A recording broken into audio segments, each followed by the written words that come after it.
తాకట్లో ఉన్న మీ బంగారాన్ని విడిపించి ఆ రోజు ఆన్లైన్ రేటుకి కొంటాం. Sharma gold company. నమస్కారం, వెల్కమ్ టు సుమన్ టీవీ. నేను గీతాంజలి. ప్రస్తుతం మనతో పాటు రాజన్ నంబూద్రి గురుస్వామి గారు ఉన్నారండి. వారు ప్రముఖ ఆధ్యాత్మికవేత్త. వారితో మాట్లాడదాం. గురుగారు నమస్కారం అండి. నమస్కారం. మా రాశి ఎలా ఉంది, ఈ నెల జాతకం ఎలా ఉంది, ఎటువంటి పరిహారాలు చేసుకోవాలని చాలా మంది ఎదురు చూస్తూ ఉన్నారు. ఎందుకంటే మీరు చెప్పేటువంటి రాశి ఫలాలకు మంచి ఆదరణ ఉందండి. ఇందులో భాగంగా ద్వాదశ రాశుల్లో జన్మించిన వాళ్ళ జాతక ఫలితాలు ఈ జూన్ మాసం చూసుకుంటే గనక ఏ విధంగా ఉన్నాయో తెలియజేస్తారా? ముందుగా మేషరాశి. తప్పకుండా. శ్రీ మహాగణపతి దేవతాభ్య నమః. చూసేవంటి వీక్షబంధువులకి నమస్కారం. అంతవరకు మంచిగా జరగాలి. శ్రీ మహాగణపతి దేవతాభ్య నమః. మేషరాశి వారికి ఆదాయం 3, నష్టము 9 కనపడుతుంది. కాబట్టి ఇలాంటి వాళ్ళు ఎక్కువ శాతము ఖర్చు విషయంలో కొద్దిగా జాగ్రత్త వహించి ఏం చేస్తున్నాం అనేది కొద్దిగా ఆలోచించుకుంటే సరిపోతుంది. ఆరోగ్య పట్ల కొద్దిగా శ్రద్ధ వహిస్తే సరిపోతుంది.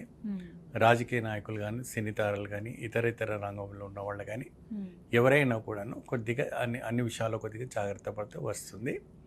ముఖ్యమైన వంటిది పరిహారం అనేటప్పటికి వచ్చేటప్పటికి ఇక్కడ అమ్మవారి ఒక రావుకాల పూజతో చేసి రావుకాల దీపారాధన పెట్టుకొని స్త్రీలైన పురుషులైన మేషరాశి వాళ్ళు చక్కగా రావుకాల దీపారాధన చేసుకుంటే వీళ్ళకి అద్భుతమైనటువంటి ఫలితాలు రావడానికి, గోచరించడానికి మంచి అవకాశం రావడానికి కనపడుతుంది. ఇక తదుపరి వృషభ రాశి. వీరికి ఈ మాసం ఎలా ఉంది?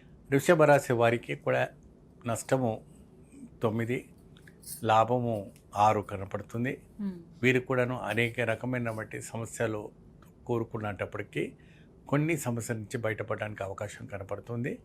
కళ్యాణం కాని వాళ్ళకి కళ్యాణం రావటం, ఉద్యోగం లేని వారికి ఉద్యోగం రావటం, అనేక రకమైనటువంటి సమస్యల నుంచి బయటపడడానికి మంచి అవకాశాలు రావడానికి అవకాశం ఉంటుంది. విదేశాలు వెళ్ళడానికి ప్రయాణం చేసే వాళ్ళకి వచ్చే అవకాశాలు వచ్చడానికి ఉంది. సో ఉద్యోగపరంగా బాగా ఎప్పటి నుంచో ఎదురు చూసే వాళ్ళకి శుభవార్త వింటారు. ఇంకా అతిగా శుభవార్త వినాలి, ఇంకా ఆరోగ్యపరమైనటువంటి శక్తి కలగాలంటే ఆంజనేయ స్వామి యొక్క ప్రతి మంగళవారం నాడున స్వామివారికి ఆకు పూజ చేయించేస్తే చాలా అద్భుతమైనటువంటి ఫలితాలు రావడానికి అవకాశాలు కనపడుతున్నాయి. ఈ మాసంలో ఎప్పుడైనా ఈ యొక్క పరిహారం చేసుకుంటే సరిపోతుంది. జూన్ నెలలో ఎప్పుడైనా సరే. ఇక ద్వాదశ రాశుల్లో 3వది మిథున రాశి. వీరి ఫలితాలు ఎలా ఉన్నాయండి? మిథున రాశి వారికి లాభం 8, నష్టము 11 కనపడతా ఉంది. సో ఇక్కడ ఏం చూస్తే సరి సమానంగా కనపడుతుంది. కాబట్టి అన్ని విషయాల్లో కూడా కొద్దిగా ముందు జాగ్రత్తగా వహిస్తే సరిపోతుంది. ఆరోగ్య పట్ల ఉన్నటువంటి విషయం పైన కొద్ది శ్రద్ధ వహించాలి. ఖర్చు పట్ల విషయం కూడా కొద్దిగా శ్రద్ధ వహించాలి. అతిగా డబ్బులు వస్తున్నాయి, అతిగా వస్తుందని చెప్పి ఎక్కువగా ఖర్చు పెట్టకుండా కొద్ది జాగ్రత్త వహిస్తే అద్భుతమైనటువంటి ఒక స్థానానికి రావడానికి ఆస్కారం కనపడుతుంది. ఉద్యోగ బదిలీ రావడానికి అవుతుంది. సంతాన పరంగా చూసే వాళ్ళకి శుభవార్త వింటారు. కళ్యాణ పరంగా చూసుకున్న వాళ్ళకి కళ్యాణ యోగం అనేది మంచి కనబడుతుంది.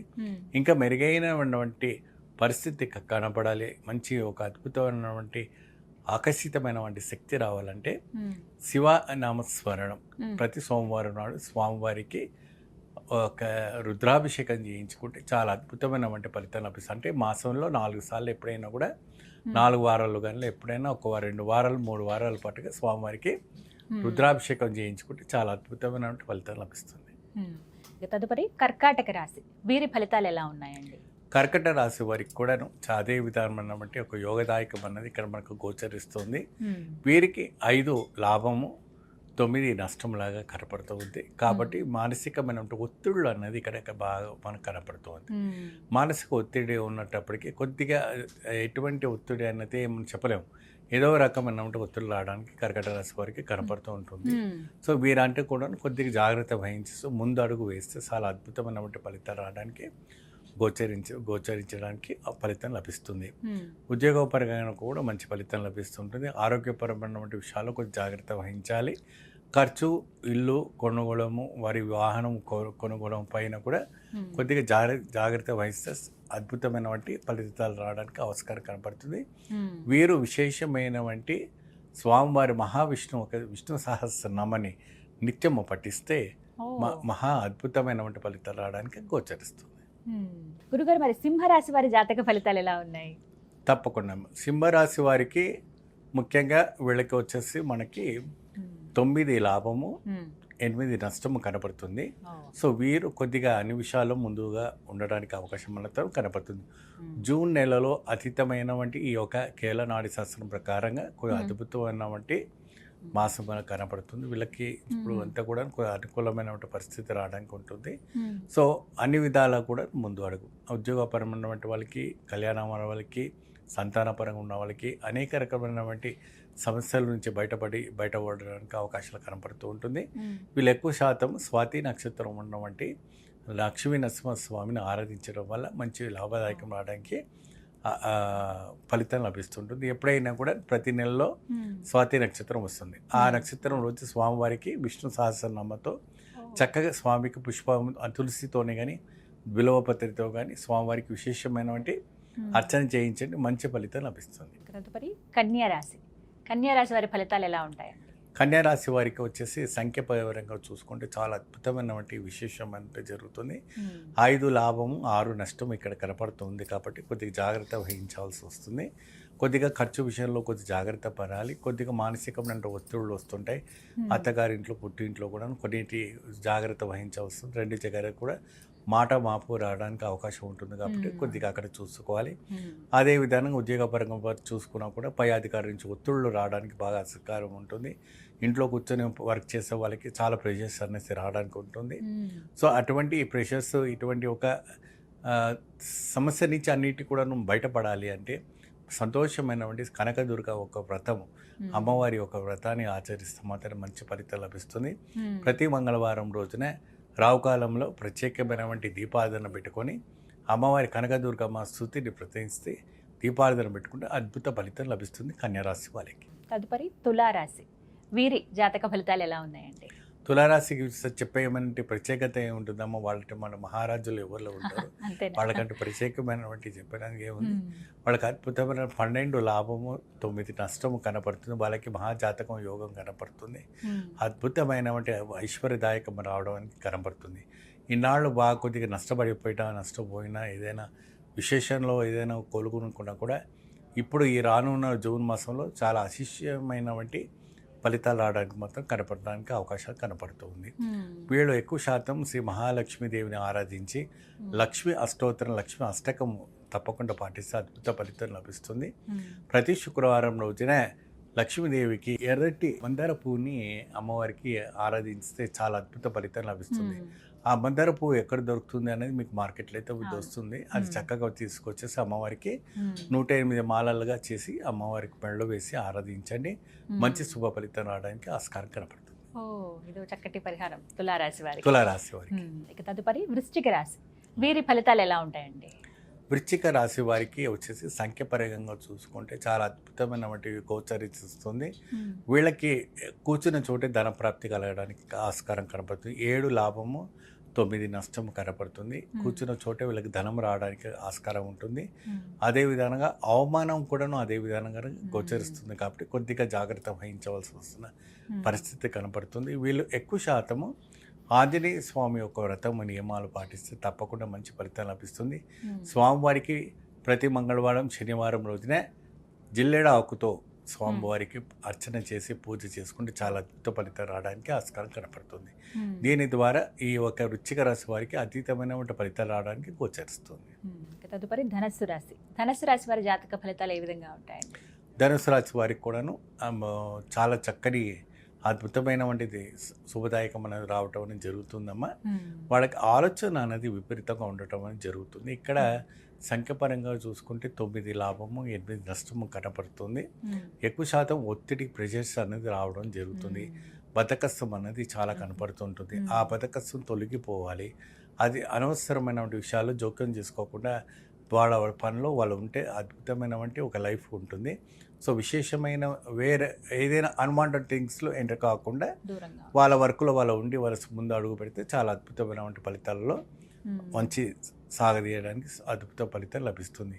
వీరు వచ్చేసి మహాగణపతి యొక్క ఆరాధన చేయటం వల్ల ఎప్పుడైతే సంకటహర చతుర్థి వస్తుందో ఆ రోజున స్వామివారికి అభిషేకం చేసి విశేషమైనటువంటి ఉడుములు, ఉండ్రాలు స్వామికి నైవేద్యం పెడితే ఎట్టయితే మాత్రాన ధనురాశి వారికి అశేషలాంటి ఫలితాలు రావటం, విశేషమైనటువంటి కార్యక్రమం కలగటం, ఇంకా ఊహించలేనటువంటి లాభదాయక రావడం కనపడుతుంది. ఇక తదుపరి మకర రాశి, వీరి జాతక ఫలితాలు ఎలా ఉంటాయండి? మకర రాశి వారికి కూడాను కొద్దిగా చాలా వరకు కూడా బాగా కనపడుతుందాము. జూన్ నెలలో వీళ్ళకి కూడాను మహా శుభదాయకమైనటువంటి ఫలితాలు రావడానికి అవకాశం ఉంటుంది.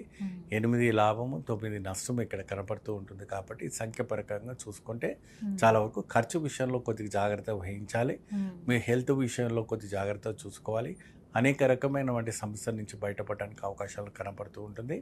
ఏది లేకున్నా ధైర్యం అనేది చాలా అవసరము. ధైర్య లక్ష్మిని పూజిస్తే చాలా అద్భుతమైనటువంటి ఫలితం లభిస్తుంది. ధైర్య లక్ష్మిని పూజించడం వల్ల వీళ్ళకి అతీతమైనటువంటి శక్తి రావడానికి మంచి ఆస్కారం అనేది కనబడటానికి అవకాశం ఉంటుంది. ఆ ధైర్య లక్ష్మిని పూజించడానికి ఒక ఇంట్లో పటాలు దొరుకుతుంది. లేదంటే మనకు ఎక్కడైనా కూడా అమ్మవారి ఆలయం చూస్తే అన్నిట్లో అమ్మిన ఉంది. దుర్గా ఉంది, లక్ష్మి ఉంది, సరస్వతి ఉంది. కాబట్టి అమ్మవారి ఆలయంలో కూడా వీళ్ళు కూడా చక్కగా ఆ ధైర్యలక్ష్మి అమ్మవారిని పూజిస్తే అద్భుతమైనటువంటి ఫలితాలు, అమ్మవారికి పాయసం నైవేద్యం పెట్టడం వల్ల విశేషమైనటువంటి ఫలితాలు రావడానికి ఆస్కారం కనపడుతుంది. అమ్మవారి ఆరాధన చేసుకుంటే చాలు, మాసం అంతా ధైర్యం ఇస్తుంది. ధైర్యం అనేది చాలా అవసరం మకర రాశి. ఇక తదుపరి కుంభరాశి, వీరి జాతక ఫలితాలు ఎలా ఉన్నాయండి? కుంభరాశికి కొద్దిగా శని రాహు కొద్దిగా దోషం ఉండడం వల్ల కొద్దిగా ఒత్తిడి అనేది చాలా కనపడుతుందేమో. కొద్దిగా వీళ్ళకి చాలా వరకు కూడాను ఎక్కువ శాతం దానము ఇవ్వటం, ఒక రకమైనటువంటి దానం ఇవ్వటం అనేది బెస్ట్. దానం ఇవ్వటం అంటే పేద బ్రాహ్మణులకి దానం చేయటం వల్ల చాలా అద్భుతమైనటువంటి ఫలితాలు రావడానికి ఆస్కరిస్తుంది. ఉద్యోగపరమైనటువంటి వాళ్ళు కావచ్చు, మరి సంతానం లేని వాళ్ళు కావచ్చు, కళ్యాణం కాని వాళ్ళు కావచ్చు, అనేక రకమైనటువంటి సమస్యలు బాధపడవు, ముఖ్యంగా ఫైనాన్స్. సో అప్పుల్లో కూలిపోయిన వాళ్ళంతా కూడాను చాలా వరకు కూడాను ఎంతవరకు మేము డబ్బు సంపాదించుకున్న డబ్బులు మేము స్థిరంగా ఉండటకపోవడం జరుగుతుంది. ఈ కుంభరాశి వాళ్ళకి ఏంటంటే ఎప్పుడు కూడా స్థిరంగా డబ్బులు ఉండవు. పేరుకే కుంభం ఉంటుంది కానీ డబ్బులు అనేది ఉండవు. కాబట్టి ఇలాంటి వాళ్ళకి మేము ఎలా చేస్తే బాగుంటుందంటే, ఎవరైనా పేద బ్రాహ్మణులకు ఒక 11 మంది బ్రాహ్మణులకు కానీ, ఒక 5 మంది బ్రాహ్మణులకు కానీ ప్రత్యేకమైనటువంటి తోటకూర లాంటివి కానీ, శాకాంబరకు సంబంధించినటువంటి ఆకుకూరలు కానీ అలాంటివి దానం చేయటం వల్ల చాలా అతీతమైనటువంటి ఫలితాలు రావడానికి ఆస్కారం ఉంది. ఇక ద్వాదశ రాశుల్లో చివరిది మీనరాశి, వీరి ఫలితాలు ఎలా ఉన్నాయండి? మీనరాశి వారికి వచ్చేసి ఇప్పుడు శని బాగా ఉచ్చ స్థానంలో ఉంది. కాబట్టి వీరికంటే ప్రత్యేకమైనటువంటి చెప్పే అవసరం లేదు. ఎందుకంటే ఇప్పుడు బాగా హీనమైనటువంటి పరిస్థితుల్లో ఉన్నారు వాళ్ళు. వాళ్ళకందరు కూడాను మాకు మా మీనరాశి అంటేనే వాళ్ళకి భయం అయిపోయింది ఇప్పటికి. అటువంటి పొజిషన్లో అయిపోయింది. కానీ ఏం చేద్దాం, పరిస్థితి తప్పదు. ఆ ఒక ప్రభావంలో తప్పదు, ఆ కిరణాల్లో తప్పదు. కాబట్టి స్వామి వారికి శాంతి చేసుకోవడం చాలా విశేషం. సో దీంట్లో కొంతమందికి ప్లస్ కావచ్చు, కొంతమందికి మైనస్ కావచ్చు. వారు చేసుకున్నామంటే పాపకర్మాల ద్వారా అందరికీ మైనస్ అవ్వడానికి కాదు, కొంతవరకు ప్లస్ కూడా అవ్వడానికి అవకాశం ఉంటుంది. శని రావటం వల్ల కొంతవరకు ప్లస్ కూడా అవుతుంది, కొంతవరకు మైనస్ కూడా అవుతుంది. కొన్ని విశేషమైనటువంటి ఫలితాలు రావడానికి ఆస్కారం అనేది కనపడుతూ ఉంటుంది. ఇప్పుడు సాధారణంగా ఎన్నో ఏళ్ళ నుంచి కళ్యాణం కాలేదనుకో, కళ్యాణం కుదురుతుంది బాగా మొండితనంగా ఉండట వారికి. ఉద్యోగం ఎన్నో ఏళ్ళ నుంచి చేరిన వారికి ఉద్యోగం కుదురుతుంది. ఇవి కూడా కలిసి వస్తాయి. మరి అదే విధంగా ఎన్నో సంవత్సరాల నుంచి కోర్టులో ఇరిగిపోయిన వంటి సమస్యలు ఏదైనా ఉన్నాయనుకోండి, అవన్నీ కూడా వీళ్ళకి రిలీజ్ కావడానికి ఆస్కారం అనేది కనపడుతుంది. ప్లస్ మైనస్ రెండూ ఉంటుంది. కాబట్టి భయపడే విషయం, భయాందోళన చేసే అవసరం లేదు. ప్రతి శనివారం మంగళవారం నాడు నువ్వులు ప్రత్యేకంగా స్వామివారి పైన పెట్టేసి మీరు తైలాభిషేకం చేసి స్వామివారికి కొబ్బరి నూనెతో దీపారాధన పెడితే చాలా విశేషం. కేరళలో చాలా విశేషంగా దాన్ని నీరాజనం అంటారు. ఆ నీరాజనం అనేటప్పుడు కొబ్బరికాయ ఉప్పార కొట్టేసి కొబ్బరికాయ నీళ్లు తీసి దాంట్లో కొబ్బరి నూనె పోయాలి, లేదంటే నువ్వుల నూనెను పోయాలి. నువ్వుల నూనె పోసి వత్తి వచ్చేసి నువ్వుల వత్తి పెట్టి ఒక బట్టలో వేసి నువ్వులు గలా కట్టేసి దీపారాధన పెడితే స్వామి ప్రీతికారంగా ఆయన అసహ్యంగా తీసుకుంటే, మందకస్తమైన శరీరం కాబట్టి స్వామివారికి మందకస్తమైనటువంటి దీపారాధన చేస్తూ చాలా అద్భుత ఫలితాలు లభిస్తాయి. ఇలా తరచుగా ట్వైస్గా మీరు ప్రతి మంగళవారం, ప్రతి శనివారం నాడు శ్రద్ధాభక్తితో స్వామివారికి అభిషేకం చేస్తుండండి. నువ్వులు బెల్లంతో పట్టిన వంటి బెల్లం లడ్డుని స్వామివారికి అక్కడ చీమలకు కానీ, లేకపోతే లడ్డు అక్కడ ఉన్న భక్తులకు కానీ, ఇంకెవరికైనా కూడా దానం చేసి చాలా అద్భుత ఫలితం లభిస్తుంది. ఈ విధంగా 12 రాశుల వారి మొత్తం ఈ జూన్ మాసంలో ద్వాదశ రాశుల వారి ఫలితాలు ఇలా ఉన్నాయి.